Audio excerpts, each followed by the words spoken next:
जय श्री कृष्णा। स्वागत है आपका सारथी त्रिशला के साथ। कैसे हैं आप लोग?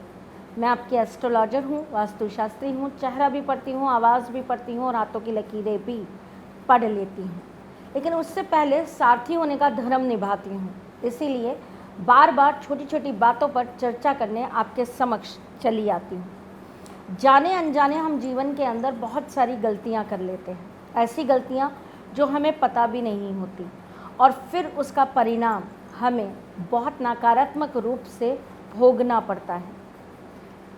अज्ञानता होती है, कोई सही से बताने वाला नहीं होता, हमें सही से उस चीज़ की जानकारी देने के लिए सही गुरु नहीं होता। जो लोग भी हमको उस बारे में बताते हैं वो भी कहीं ना कहीं सुनी सुनाई बातों को ही हमारे सामने दोहराते रहते हैं। तो आपको वो चीज़ें सत्यता के साथ शास्त्रों के अनुसार और पूरी रिसर्च के बाद बताने आपकी ये सारथी आपके सामने चली आती है। चलिए, मैंने आपको बहुत पहले बताया था कि क्या दान करने से हमारे जीवन में सुख आता है, लेकिन आपको पता है कुछ चीज़ें दान करने से दुख आता है। अजीब सा टॉपिक है पर बात लाख टके की है। कुछ चीज़ें गलत तरीके से दान की जाएं, गलत व्यक्ति को दान की जाए तो उससे हमारे जीवन में दुख अपार हो जाता है। जैसे बताती हूँ आपको, अगर आप प्लास्टिक दान करते हैं और ख़ास करके ब्राह्मण को, तो ये आपके लिए कहीं ना कहीं गलत हो जाता है।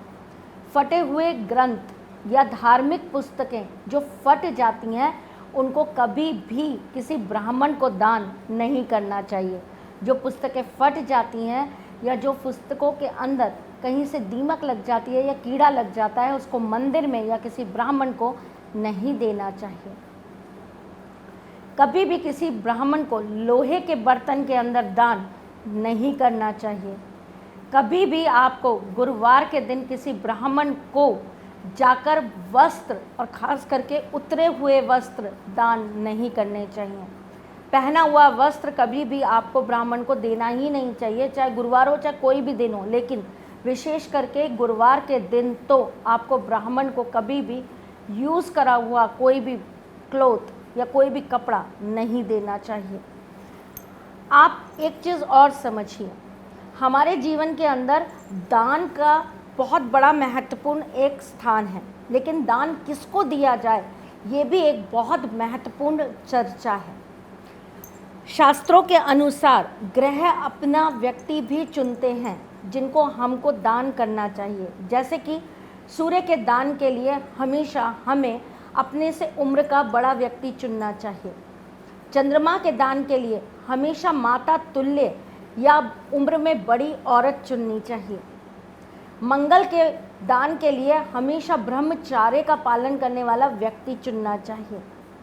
बुध के दान के लिए आपको हिजड़ा चुनना चाहिए। गुरु के दान के लिए आपको हमेशा किसी ब्राह्मण या गुरु को ही दान देना चाहिए। शुक्र के दान के लिए आपको किसी अंधे व्यक्ति को दान देना चाहिए, जो काना हो, ऐसे व्यक्ति को दान देना चाहिए। शनि का दान हमेशा तेली को, अपाहिज को, कौड़ी को देना चाहिए। राहु और केतु के दान हमेशा आपको जात में नीचे लोगों को देने चाहिए या फिर जो विकलांग हों उनको देना चाहिए। दान सही व्यक्ति को जाए, सही तरीके से जाए, सही वार पे जाए, ये जानना बहुत ज़रूरी होता है। अगर आप ये नहीं जानते हो तो आपका दिया हुआ दान ही कहीं ना कहीं आपकी दिक्कतों का कारण बन जाता है। शनिवार के दिन रखा हुआ जो हम तेल चढ़ाकर आते हैं मंदिर में, या हम किसी तेली को या जो हमसे दान लेने आता है उसको जब हम वो दान देते हैं, तो क्या आप ये देखते हो कि वो तेल सही है? क्या आपने यूज़ करे हुए तेल के अंदर से एक कटोरी भरकर उसको दान कर दिया? अगर आप ऐसा करते हो तो आज के बाद संभल जाना, क्योंकि ये कहीं ना कहीं आपके शनि को आपके लिए विपरीत करता है। अगर आप यूज़ करा हुआ तेल दान करते हो या किसी भी व्यक्ति को चढ़ाने के लिए दे देते हो तो ये कहीं ना कहीं आपकी दिक्कतों का कारण बन जाता है। दान करने वाला तेल बिल्कुल अलग रखिए, उसको खाने में यूज़ में बिल्कुल मत लीजिए। अगर आप शनिवार के दिन जाकर तेल दान कर रहे हो तो पहले सबसे पहले देख लो कि वो कितना पुराना है। ऐसा ना हो कि सालों पुरानी रखी हुई बोतल आपको दुकानदार पकड़ा दे और वही जाकर आप चढ़ा दो, वो खराब नहीं होना चाहिए, वरना आपका भाग्य कहीं ना कहीं अवरोधों में आ जाएगा। शुक्रवार के दान में ये ज़रूर ध्यान रखिए कि अगर आप दही का दान कर रहे हो, अगर आप छाछ का दान कर रहे हो, तो आपको ये चीज़ बिल्कुल ध्यान होनी चाहिए कि आप उन सब चीज़ों को मिट्टी के कटोरे में रख कर ही दान करो।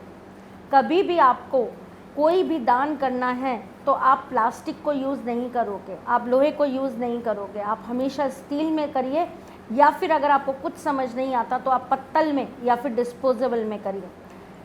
आपके लिए प्लास्टिक में करना कहीं ना कहीं उस दान की जो पॉजिटिविटी होती है, उससे मिलने वाला जो आशीर्वाद होता है, उसको आपके लिए 50% कम कर देता है। बहुत रोचक जानकारियां हैं, छोटी छोटी बातें हैं, जीवन को मूल्यवान बना देती हैं। बस ध्यान रखने की ज़रूरत है। सही तरीके से अगर हम फॉलो करते हैं तो जीवन के अंदर बदलाव ज़रूर आते हैं। चलिए, अगर आपको मेरी बातें अच्छी लगें तो लाइक, कमेंट और शेयर ज़रूर कर दीजिएगा। चलती हूँ, फिर आऊँगी कुछ नया, कुछ अलग, कुछ अद्भुत लेकर। तब तक के लिए मुस्कुराते रहिएगा, रिश्तों में मजबूती बना के रखिएगा, अपने साथी के साथ यूँ ही जुड़े रहिएगा, प्यार देते रहिएगा, प्यार लेते रहिएगा, ख्याल रखिएगा अपना। हम फिर जल्द मिलेंगे, तब तक के लिए जय श्री कृष्ण। ज्योतिष शास्त्र में पीएचडी मां त्रिशला पिछले 22 वर्षों से ज्योतिष की सभी परंपरागत विधाओं के साथ साथ अनेक दुर्लभ गुण विधाओं जैसे परछाई एवं नव्स के अध्ययन से अपनी सटीक भविष्यवाणी और पूर्वानुमान के लिए विख्यात हैं। अपने उपायों द्वारा लाखों लोगों का जीवन संवार चुकी मां त्रिशला लगातार 2016 से ज्योतिष विभूषण अवार्ड प्राप्त कर रही हैं।